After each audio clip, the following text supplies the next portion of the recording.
राधे राधे कुंज बिहारी सी हरदास। आज हम स्वामी हरदास जी महाराज के बारे में, उनके जीवन परिचय के बारे में थोड़ा बात करेंगे, बताएंगे। स्वामी जी का जन्म 1478 को राजपुर ग्राम वृंदावन में हुआ था, और वो भी एक ब्राह्मण परिवार में। इनके पिता का नाम अशोधीर, माता का नाम गंगा देवी था। और शुरुआत से ही, बचपन से ही बहुत शांत स्वभाव के थे, और शुरुआत से ही इनका पूजा भक्ति, भगवान के नाम का जाप करना, ठाकुर ठाकुरानी की सेवा करने ही में था। एक दिन 25 वर्ष की आयु में ही इन्होंने संन्यास धारण ले लिया था, और जब वो घर छोड़कर निकले तो उन्होंने फिर दोबारा मुड़कर नहीं देखा, क्योंकि अब संन्यास धारण हो चुका था। तो फिर वो घर छोड़कर निकल गए। वो निधि वन में उन्होंने अपनी कुटिया बनाई और हुई रहना चालू कर दी। हुई रहने लगे, और हुई पर पद गाते, समाज गायन करते। उसमें आपको अगर ग्रंथ पढ़ना है, मैं शुरुआत में नहीं कहूँगी, जो तटिया स्थान को बहुत अच्छे से जानते हैं, तो केली माला एक ऐसा ग्रंथ है जिसमें 100 से ज़्यादा अधिक पद आपको मिल जाएंगे।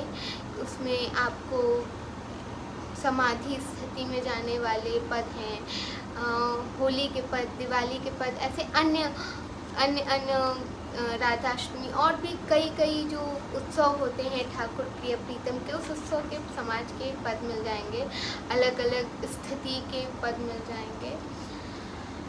आप वो ले सकते हैं, वो पढ़ सकते हैं।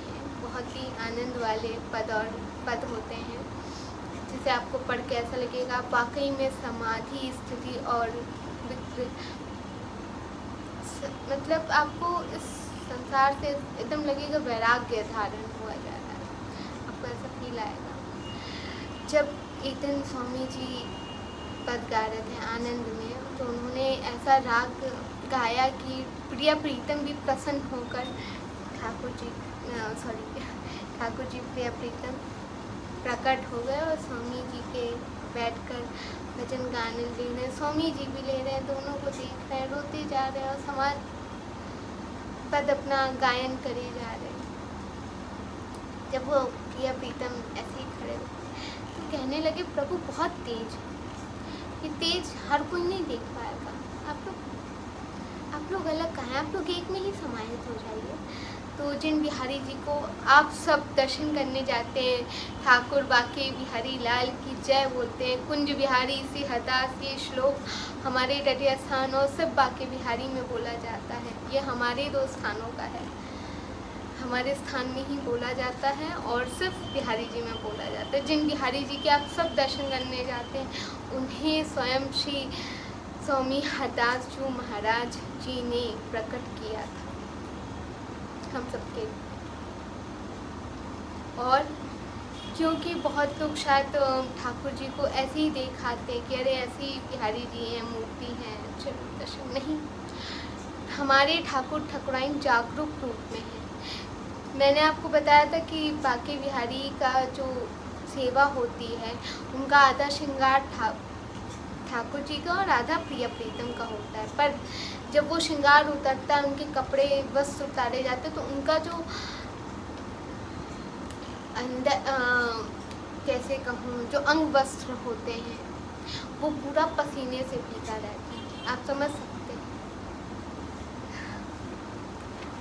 कभी कभी मैं कहते कहते रुक जाती हूँ, क्योंकि ऐसा लगता है जैसे गूज़बम्स आते हैं।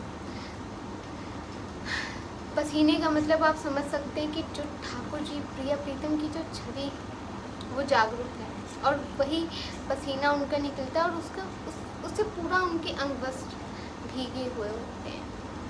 तो ठाकुर जी के दर्शन करें तो कभी ये ना सोचे कि मूर्ति है, छवि है, दर्शन नहीं, वो जागरूक छवि है।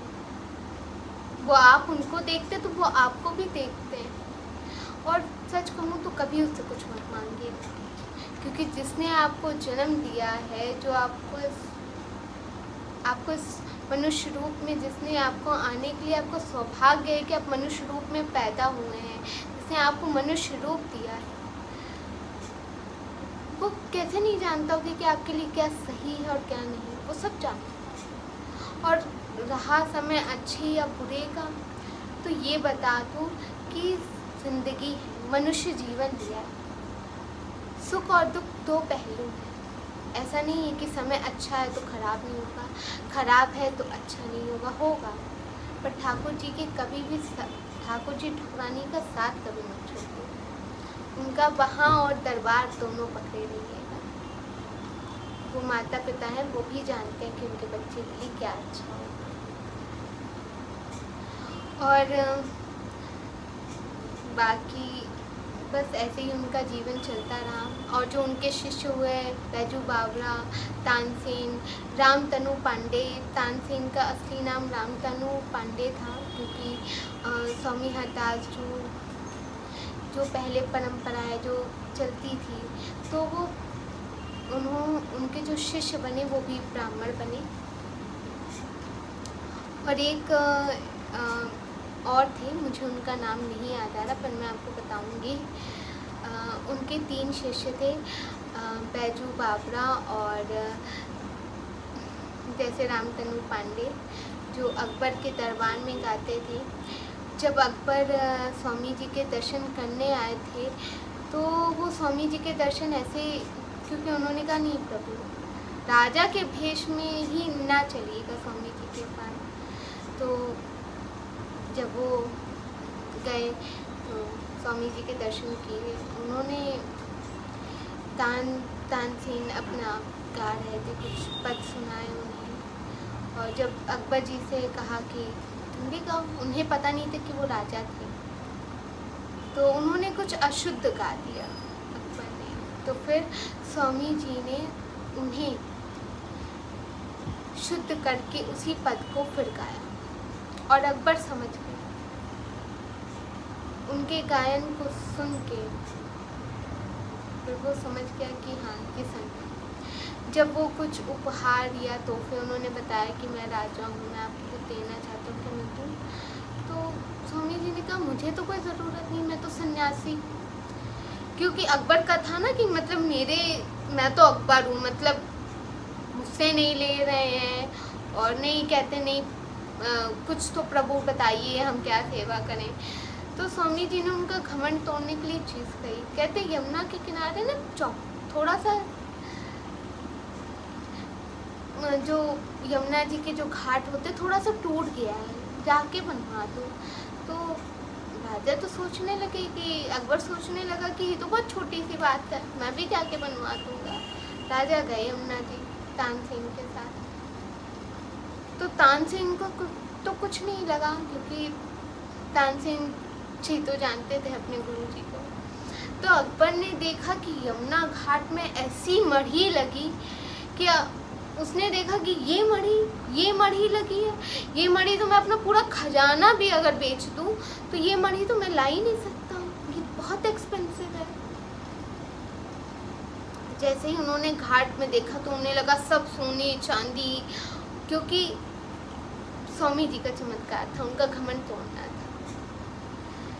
कि घाट में इतना सोना चांदी मढ़ी हर जगह लगी। और जो गुरुदेव ने कहा था कि कोना टूटा हुआ है वो बनवा देना, वो उस कोने टूटने में टूटा हुआ जो कोना था वो एक मढ़ी का था। और उन्होंने कहा ये मैं अपना खजाना भी बेच दूँ ना तो भी मैं ये मढ़ी नहीं ला सकता हूँ। रामतनु पांडे उनके पैर जाकर पड़ गए, कहते हैं प्रभु क्षमा हो गई, दोबारा नहीं आऊँगा। कहते नहीं आना भी मत, वृंदावन धाम में तुम्हारी जरूरत नहीं है, आना भी मत। तो ऐसा ही था, अकबर का घमंड टूटा और वो चला गया। और बाकी स्वामी जी का जीवन ऐसे ही प्रेम भाव में, ठाकुर जी की भक्ति में, आनंद में ऐसे ही चलता रहा। बाकी अब आप सोच रहे हैं कि मैंने उनकी मृत्यु के बारे में कुछ बताया नहीं कि क्या हुआ है। उसकी भी कई अलग अलग चीज़ें कहानी बताई जाती हैं, पर सच कहूँ तो मैं नहीं बताना चाहती। मैं उनके जीवन से इतना कुछ सीखी हूँ ना कि मुझे पता नहीं क्यों वो मृत्यु वाला शब्द ही बहुत ख़राब लगता है, मैं नहीं बता सकती हूँ, सॉरी। मैं उनको बड़े पापा मानती हूँ, मैं इसलिए उनके बारे में आपको उसमें क्या जानना है, आपको उनका जीवन परिचय बस इतना बता सकती हूँ कि उनका जीवन हमेशा वो संत थे, वो आई थे, वो ललिता सखी का अवतार थे, वो हमारी राधा रानी की सखी थी और फिर उन्होंने संत रूप में आए, हमें पद दे गए, हमें ऐसे ऐसे पद दे गए जो आपको समाधि स्थिति में ठाकुरानी के मिलन करवाने में जो पद जुड़े हुए हैं, क्यों ना आप पद को गाएं तो सच में आपको लगेगा कि हाँ सच में क्या, सच में प्रिय प्रीतम से आपकी भेंट हो गई। तो बस आप उनके जीवन परिचय से यही सीखें, शांत स्वभाव रहें, ठाकुर जी की सेवा करते रहें, आनंद लेते रहें। और बहुत लोग पूछते हैं कि ग्रंथ कौन सा पढ़ें। अगर आपको शुरुआत में कोई ग्रंथ चालू करना है, वैसे मैं तो कहूँगी आप ग्रंथ कोई भी पढ़ सकते हैं। अगर आप भागवत लाएँ तो संस्कृत में मत लाइएगा, उसे हिंदी में लाइएगा, जिसमें हिंदी में लिखा हो तो आप उसे पढ़ते हुए समझ सकते हैं। आप भागवत पढ़ें, आप रामायण पढ़ सकते हैं, आप गीता भी पढ़ सकते हैं। महाभारत प्रयास करें कि घर पे नहीं पढ़ी जाती है तो नहीं पढ़ें। आप बाकी इतनी धीरे धीरे पढ़ना चालू करें। फिर मैं आपको और भी कई आपको स्वामी जी के जो स्थान के जो और भी पद हैं या ग्रंथ हैं, मैं उनके बारे में और बताऊंगी। आप वेद पढ़ सकते हैं, आप ऋग्वेद, सामवेद, यजुर्वेद, अर्थवेद ये सब पढ़ सकते हैं। इससे आपको सनातन धर्म कितना ब्रॉड है आपको धीरे धीरे समझ में आएगा। और मैं नहीं कहूँगी, मैं कहूँगी हर संत के बारे में पढ़ें। गौड़िया संप्रदाय की भी जितनी किताबें हैं आप सब पढ़ें, क्योंकि आपको संत का स्वभाव, संत कैसे होने चाहिए, आप भक्ति की तरफ और कैसे बढ़ें, ये सब आपको सिर्फ एक संत सिखा सकते हैं। और मैं आपको और कुछ अगर जानना हो तो अपने सवाल पूछ सकते हैं हमारे। मैं बस यही कहूँगी कि हम लोग कह देते हैं कि जैसे आप इंस्टाग्राम पे या यूट्यूब में भागवत एक बच्चा देखते होंगे, तो मैं एक ही चीज़ कहना चाहूँगी कि बच्चे वैसे बनते नहीं, आपको दूसरों के बच्चे देख के अच्छे लग रहे हैं कि हाँ ऐसे होते नहीं। माताओं, क्योंकि हम जब पेट में रहते हैं, जैसे हम अर्जुन के पुत्र हम सबको जानते हैं कि अर्जुन का जो पुत्र गर्भ में रहता था तो उसने वो युद्ध जान गया था कि युद्ध में जो चक्रव्यूह है, चक्रव्यूह में प्रवेश कैसे किया जाता था, वो यह जान गया था क्योंकि वो माता के गर्भ में था। माता के गर्भ में बच्चा हर संस्कार एक्सेप्ट कर लेता है। अगर आप उस समय भागवत, पुराण, वेद, ठाकुर जी की पूजा, माला चलाना यही कर रहे हैं तो यकीन मानिए कि आपका बच्चा वैसे ही साधु संत स्वभाव का पैदा होगा, शांत स्वभाव का होगा। क्योंकि माता जो भी कार्य करती है, जब बच्चा वो माता जो गर्भवती होती उसी समय जो भी वो अन्य कार्य करती है उस समय वो बच्चा भी वही चीज़ें सीख रहा होता है। तो प्रयास करें कि जब आप किसी की भी शादी हो रही हो या वो गर्भवती हो तो वो ध्यान रखें कि वेद, पुराण, इन चीज़ों का ज़्यादा ध्यान करें। 9 महीने तक, बस 9 महीने ही करना है आपको। तो ऐसा नहीं है कि आपको दूसरों के बच्चे, भागवत जैसे बच्चे और भी हो सकते हैं, ये माता के ऊपर होता है। घर का वातावरण होता है, शुद्ध रखें, अच्छा रखें, घर में पूजा पाठ का माहौल हो, एक वाइब्रेशन अच्छी हो, क्योंकि आप जो भी वेद पुराण पढ़ रहे होते हैं, शब्द है, हर एक शब्द में एक एनर्जी होती है। अगर हम कोई चीज़ लयबद्ध पढ़ते हैं तो वो एक औषधि का भी काम करती है। तो प्रयास करें कि वेद पुराण जब भी पढ़ें तो लयबद्ध होकर पढ़ें, आनंद से पढ़ें। और भागवत कभी भी सुनाएं तो अकेले ना सुनाएं, ठाकुर जी ठाकुरानी को बैठा लें, उनके सामने पढ़ें। और देखिएगा, अगर आप ये करेंगी तो आपके बच्चे भी शांत स्वभाव के होंगे, अच्छे होंगे और अच्छे निकलेंगे। तो बस आज का ये वीडियो यहीं समाप्त करते हैं। और अगर आपको मेरी वीडियो पसंद आए तो लाइक, शेयर, कमेंट, सब्सक्राइब सब करें। और बस कमेंट में एक चीज़ लिखना बिल्कुल ना भूलें, राधे राधे कुंज बिहारी सिंह दास, ये बिल्कुल ना भूलें। राधे राधे।